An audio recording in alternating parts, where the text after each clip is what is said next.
Come on, Chris.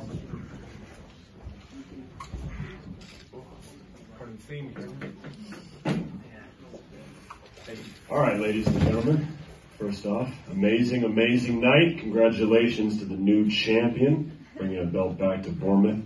I'm going to open up to questions, but I'm going to first kind of toss it to Ben to at least frame the night a little bit. Ben, it's been a mission of Boxer, build fighters, build markets. This is one of those situations where you can do both. 10 months ago, you came to Bournemouth with Chris Billam-Smith headlining a card. Sold out, fight of the year. Came back a few months later, sold out, knockout of the year.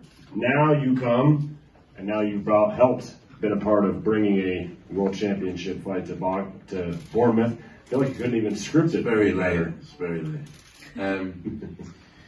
No, it's been incredible. Bournemouth has been special. I remember a few people convincing me Bournemouth was the place to come, and we signed Chris, and we didn't know what to expect, to be honest. And the first fight against Isaac Chamberlain was special, and the team just fell in love with the place from there, and started building this vision towards Chris Billam-Smith world title fight at the stadium, and it just sort of gathered momentum. The whole town got behind it. The whole South Coast seemed to get behind it as well, and just to culminate like this, I think a couple of weeks ago, I mean, I imagine Chris has been visualising this for a long time, but it dawned on me how special this could be tonight, and the atmosphere, the whole night, the whole build-up, the fans have been incredible, but to deliver a world title for this man, and you need a superstar, you need a star. Every big town, big city, big boxing place needs a star, and Bournemouth have Chris Billam-Smith, and I really believe he's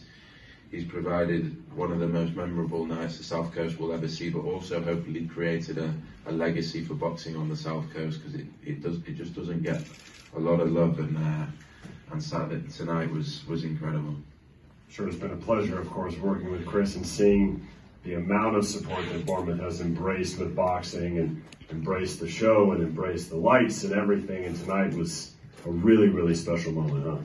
Yeah, and I will just say to Lawrence Okolie, I think, look, this was a voluntary defence. This was a fight that he didn't have to take. He knows how good and dangerous Chris Billam-Smith was. So for a champion to come away, so to speak, to stack everything against himself and come into the Lions Den, I think deserves a huge amount of credit, because we don't see that a lot in boxing, especially British boxing, to go and do that. And yeah, fair play to Lawrence, and obviously congratulations to Chris and Shane for an unbelievable game plan.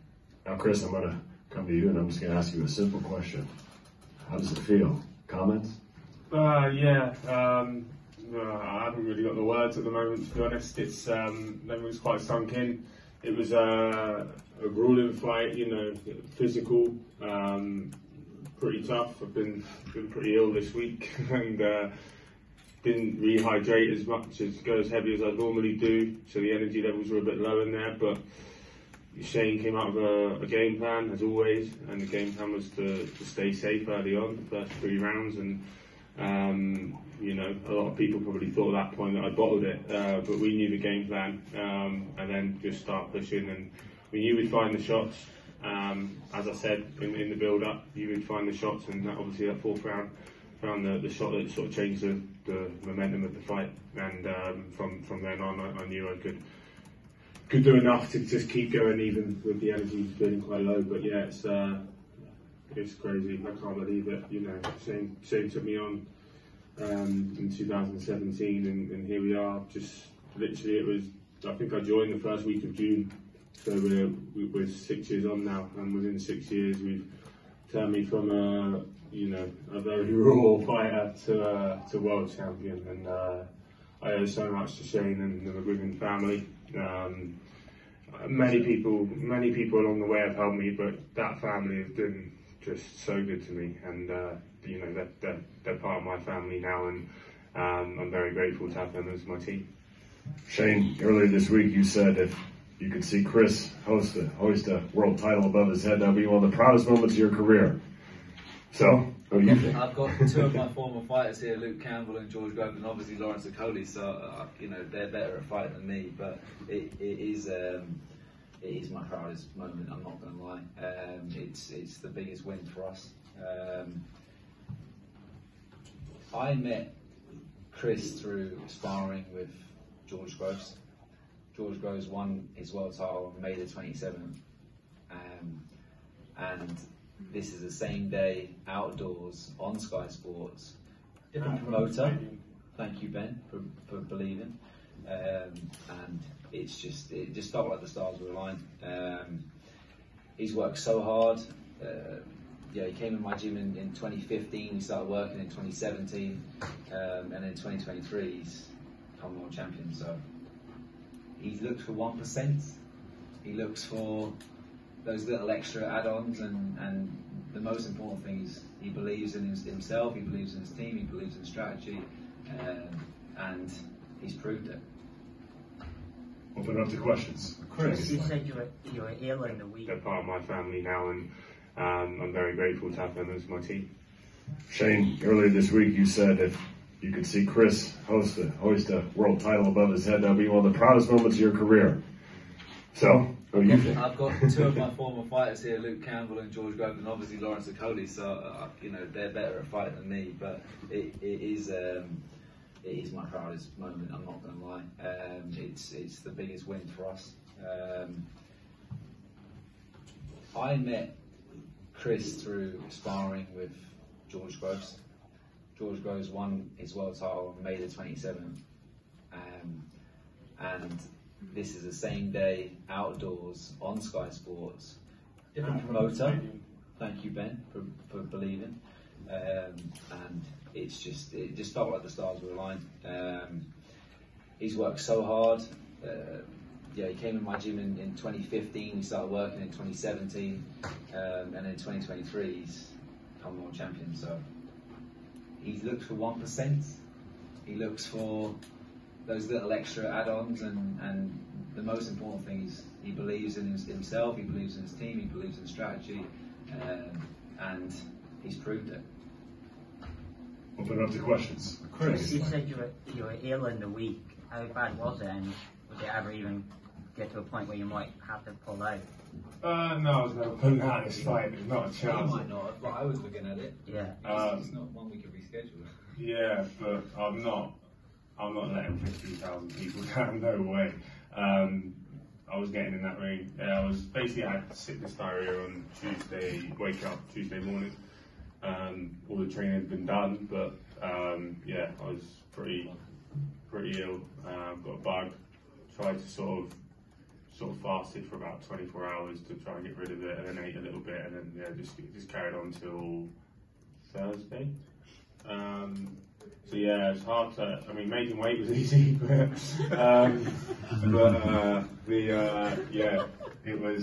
it wasn't nice, and I felt like I was really low on energy. Putting the weight back on wasn't, I didn't put anywhere near as much weight on as I normally would either, because I still my stomach. I only started eating yesterday, for Friday after the weigh-in. From Thursday morning, I think, was the last time I ate. So the doctor had to get at me earlier when I told him, because I had to lie to him. But like I said, I was never ever letting those fans down. I just turn up 36 minutes of action and give it everything, and with a fan base like that, you can't let them down. So I was never, for me, I was never putting out the fight. You must have thought. I'll try to get you a bite. You waited all this time for a world title fight, and you get your big dream, and then you get sick the week of the fight. Yeah, well, I had a fantastic camp. Everything went well, and I was like, I knew it was too good to be true. You were drinking the whole way through, and you were able to hold the waters down and electrolytes and stuff. So I was just smashing lights in, and basically through the week. Chris, absolutely. Did your home fans spur you on tonight? True. I was emotional on that ring walk. It was mad. It was hard to contain. Obviously, I did a ring walk rehearsal yesterday without the fans, and that was emotional in itself. But then with the fans, I was I think ring walking first probably helped that, because I thought, right, take a little bit of it and use it as fuel. Yeah, they're incredible, and they have been from the off. You know, as soon as Ben brought the show down here last summer against Isaac, Town's been behind me, and it's just, I'm so fortunate to have that backing, because not everyone gets it. I'm fortunate to be from a town like Bournemouth that's, you know, been starved of boxing for 75 years since for a world title fight, the football club have been absolutely phenomenal with me as well, helping build my fan base, because they've looked after me in terms of getting me on the pitch since I won the Commonwealth title. In fact, got on the pitch before my pro debut. The night before, we had a Friday night game. George Groves sorted me out, and he had a contact at the club and got me on the pitch with on the night before my pro debut. So and the club have been so accommodating, and they're obviously a massive part of the town. And then they've got the fans involved, and yeah, the fans are everything. You know, we're here because of them. At the end of the day, they turned up twice last year, and then they sold out. They bought all the tickets to the stadium. So yeah, they're phenomenal. Chris, what did you find that Lawrence? What did you find that the most difficult aspect that Lawrence was giving you throughout the fight? I have a guess. Just to add on to that, do you find, obviously you've sparred thousands of rounds with him, Shane, you've obviously trained him as well. Having done the game plan, were you expecting the excessive clinching? Yeah, especially once I hit him. Once I hurt him, I knew that it'd be more and more like that. But it was, like I said, the energy was low. It wasn't ideal for me, energy-wise. I would have liked to have gone through the gears a bit more. But and Shane was getting frustrated with that, but understandably. But then I was just sort of managing the effort, and I was obviously got the knockdown, and then I knew I was hurting him and just picking my spots. But yeah, that was obviously understandably. But then I was just sort of managing the effort, and I was obviously got the knockdown, and then I knew I was hurting him and just picking my spots. But yeah, that was obviously the excessive holding was the hardest thing to deal with. He's strong with it. Yeah, he's strong with it. He's really strong with it. It's hard to shrug him off, and he leans on you. But towards the end of the fight, I started adjusting myself a little bit. I won't give too much away in case we have a rematch. So I'll be able to do things a lot better earlier on. Chris, Congratulations again, Chris. 1-1-12 draw. I saw your face. Did you think you were going to get robbed? To be honest, I couldn't figure out how many points it had off and how many knockdowns there were. I was just focusing on the job at hand. I had no idea. But the boys said, yeah, lads, I don't know what you had. What you had the score? I don't know. You gave away a few rounds that you should continue to win those rounds. Do you know what I mean? He was calm and far too calm, because he was like, Lawrence's shots became wide and he was falling in with bent arm shots, and then it was getting messy. And then you think, well, at least he was initiating the attack. I hope that they're not putting that into a Lawrence Okolie round. But the knockdown, the point deduction, and you continually hurt him throughout the fight. He didn't hurt you in the fight. Chris, you mentioned that Bournemouth's been starved of boxing. Do you think the fact that you've had 15,000 fans, some young kids in attendance as well, you're going to usher in a new regime of Bournemouth boxing and South Coast boxing as well? Yeah, I mean, it's grown since I started boxing. There was 3 amateur clubs here when I first started. Now there's probably 10 to 15, and that was where we're going back to 15 years ago now, 15, 16 years ago. So boxing as a whole in this country is growing. Obviously there's been a white collar scene as well, and there's quite a lot of, there was a white collar scene, but a lot of that's sort of moved into the amateurs, a lot of amateur clubs down here now. And it's great, it's great. I think boxing for kids is brilliant in terms of what it teaches, the respect and discipline. I think, if I can leave a legacy and get kids off the street and, get them in the gyms and they become better humans for it, then that's phenomenal. That's a huge amount of pride I'll take in that. Chris, there's already a special place for you before tonight, but when you come here and watch cheerleaders games in the future, how's that going to feel? Good question. Good question. It's going to be crazy. I need to you know, tonight you sort of zone out from it all. Like, obviously I've done the ring walk, and I was here the other night doing the questions and stuff, and last night did the ring walk and then rehearsal, and so like you just get used to it and a lot of visualization and stuff. So you're there, and you just, tonight was just about focusing on the job and soaking up the atmosphere, but not getting too overwhelmed. It's definitely been difficult at times to not get overwhelmed, but yeah, it's going to be crazy. You know, hopefully first game of the season next year I can do a walk on the pitch, first home game, and thank the fans. You going out to Goodison tomorrow? No, I'm going on holiday in about 8 hours time. So, yeah, I've got my nutritionist wedding on Monday in abroad. So yeah, but I think it'll allow me to eat what I want. But with the success of this show, the atmosphere, the crowd, everything, you know, Chris's victory, will there be more shows from Boxer just down this side of the equator? Yeah, I think as well there were big wins tonight for Lee Cutler as well, and Mace Ruick actually I just saw. But there's a lot of boxers coming through. There's a lot of gyms that were involved. As I said before, Portsmouth, Southampton, Salisbury. There's a lot of other areas that now will be looking at this and thinking, wow, could boxing come to the South Coast again? We've got a world champion now from Bournemouth. Hopefully we can bring many more special nights to the South Coast, and yeah, I expect that to happen over the next 12 months. What's Chris's promotional future on boxers? Yeah, we work closely. I think everyone knows with the McGuigans, a fantastic stable and gym. I think one thing I will say is, you know, people talk about trainers all the time and say, oh, it's a fantastic fighter that makes a trainer. But I think even Chris will agree there won't be many people in this room that 2 years ago would have thought Chris Billam-Smith will be a world champion. And I spoke to Chris just after, and I said, look, the first 2 or 3 rounds, I thought, it could be a shutout here, and he trusted his trainer, and he said that was the game plan, and he didn't want to get hurt. And yeah, to see the two of them achieve this together is pretty incredible. But yeah, to answer your question, Chris Billam-Smith is with Boxer, and we hope for a long future. So how much did those spars how much did the fight replicate the spars between the two? Nothing. Lawrence maintained a lot more distance, and Chris got a lot more clean shots off.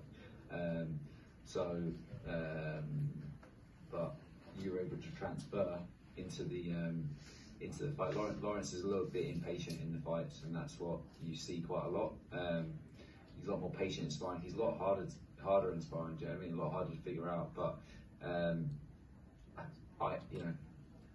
I want the best for Lawrence, but I know what sort of individual he is. I think he's a great fighter, but I know what makes him tick. I know where he doesn't like to work. He's a great fighter, but I know what makes him tick. I know where he doesn't like to work. I've spent 3.5 years with him, and Chris. So there was a time when a few cruiserweights at Sky Sports asked me to work with them, and Chris was at the same level as them, and I had said no. And then Lawrence Okolie asked me to train him, and Chris said to me, "Oh no, you got upset." Yeah. And I said, "Chris, this is going to make you a better fighter. You're going to have a guy in the gym that's going to push you every day, and if you approach it the right way, you're going to become a much better fighter because of it." And I think tonight shows that that's the case. You know, you've put yourself into the deep end with sparring with Daniel, with Lawrence, hard punches, awkward big lads, and you know you can either sink or swim in those situations. And he's persevered. He's put it in day out. I'd also like to once again reiterate that we are with Boxer, but we're also incredibly thankful that Boxer and Sky Sports have given Chris the opportunity and backed this dream. When we first made that fight, we thought it was potentially going to do 7,000-8,000, but it was booming there tonight. And congratulations to both of you guys. Chris, after the fight, you fell to your knees and you were visibly emotional. Can you just describe what was the feeling behind the tears that brought you to that fight? I just couldn't believe it. It was to be world champion. it's just, yeah, it still hasn't sunk in, but like we've been through a lot together as a team in the gym, me, Shane and Josh Pritchard, and we've just all worked toward this. We're very, very, very close friends, you know, and two of the best friends I have, and to experience that and have them there and Josh is just in the front row.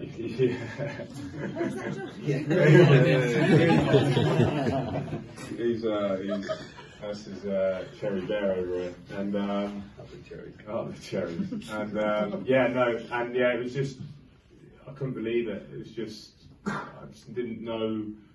Yeah, just this words can't describe that feeling. I'm sure there's good people, you know, that have won a world title that can't describe that feeling, and so much hardship goes into it. And I've been away from my son for weeks on end, and that's just one part of it. I've been ill this week. That's another part. There's a lot of adversity to endeavour through, and it's been it's all that adds up to emotion when you finally achieve it.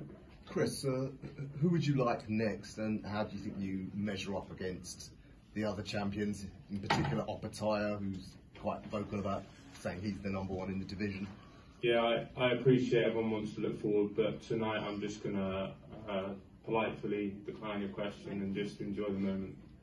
Ben, Lawrence mentioned the rematch. Of course, once Chris is healed up, how soon would you like to enforce that rematch? And would you do it again at the Brighton Stadium, the Bournemouth Stadium, after you had such an amazing night? Look, I think similar to Chris, I think a lot happened tonight for both fighters, and we'll look at it in the week or in the next couple of weeks, but there's no rush on our side, and I want Chris to enjoy this moment before he has to think about another fight. Chris, you mentioned in the ring you dedicated to your mum. Just a word on that family support right from the start to get to where you are now from the amateur days all the way through. Yeah, every time we talk about my mum, I end up emotional. She's an amazing woman. She's my hero. She really is. I think, like, she's just always been my best mate and my rock.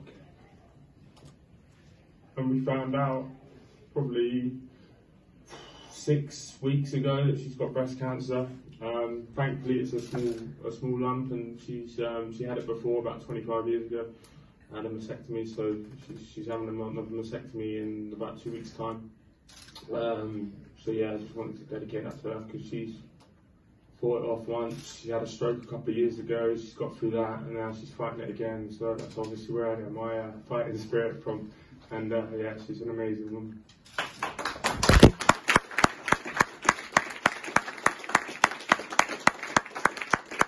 All right, ladies and gentlemen, I think Chris needs to go on holiday and get some rest. Congratulations, new champ.